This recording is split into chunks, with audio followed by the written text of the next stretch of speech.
哦，你听啊，都是空调声音。然后我把空调关了。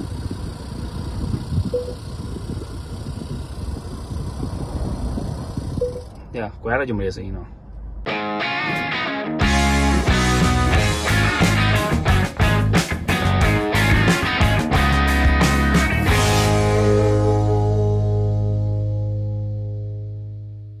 好，这是枪炮11日常。前2天才给大家说我的坦克300一连2万公里了，没有什么太大的问题。今天就发现问题了，哎呀，真是太好玩了，简直是啪啪啪的打脸啊！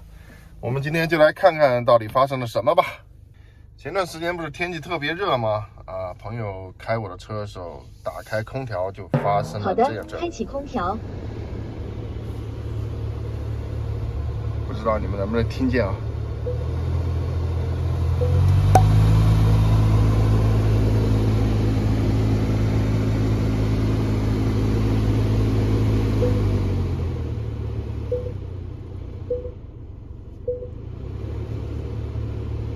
这个风的声音是不是特别的夸张？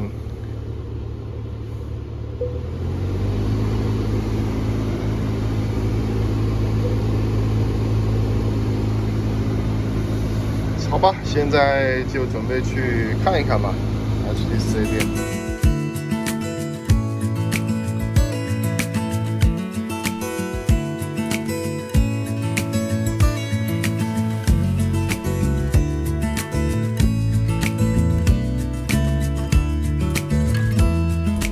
好了，到4S店了看看他们检查一下怎么说吧。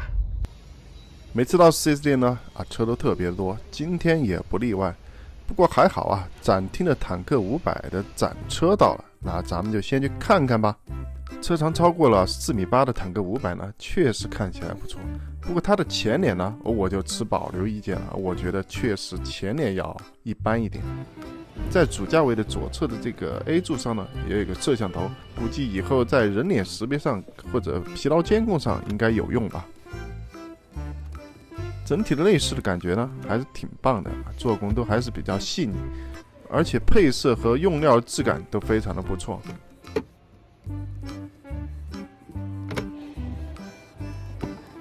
原车就配备了电动的脚踏，整个后排的空间呢，我觉得还是非常不错的。而且纳帕真皮的座椅，填充的也特别的柔软，坐起来的舒适度也非常的高。5座的车型后排的头枕呢，还是航空头枕，这点7座可就没有了。所以说想要选它的话，你就只能选择5座的车型。好了，看到这里，我们还是去施工现场看看咱们的车吧。结果真正的元凶竟然就是这一片小小的树叶，因为掉进了空调滤里面，所以说它才发出了这么大的共鸣声。好嘞，一片小小的树叶竟然带来了这么大的烦恼。现在咱们再来看看，这下就正常了，没有太多的异响。不错。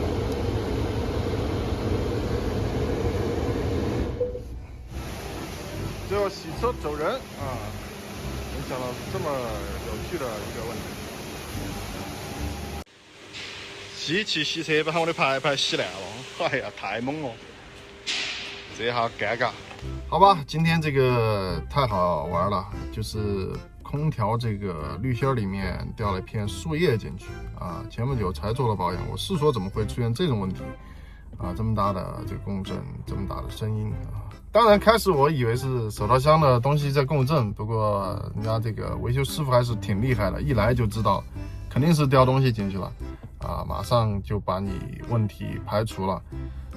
顺便咱们也看看了坦克500，说实话从看的角度来说，真的还是没有太多的瑕疵可以说不过中间那个手机充电的部分，我觉得那么大一块就只能放一个手机，还是有点不划算。还有就是那个杯架，依然是坦克300这种，我觉得使用起来你就会发现确实不是很方便。好吧，这就是今天的枪炮11日常简单的坦克300寻找故障的日常。就是这么简单啊！一片树叶，千万不要小看它。我们下次有机会再接着聊吧，拜拜。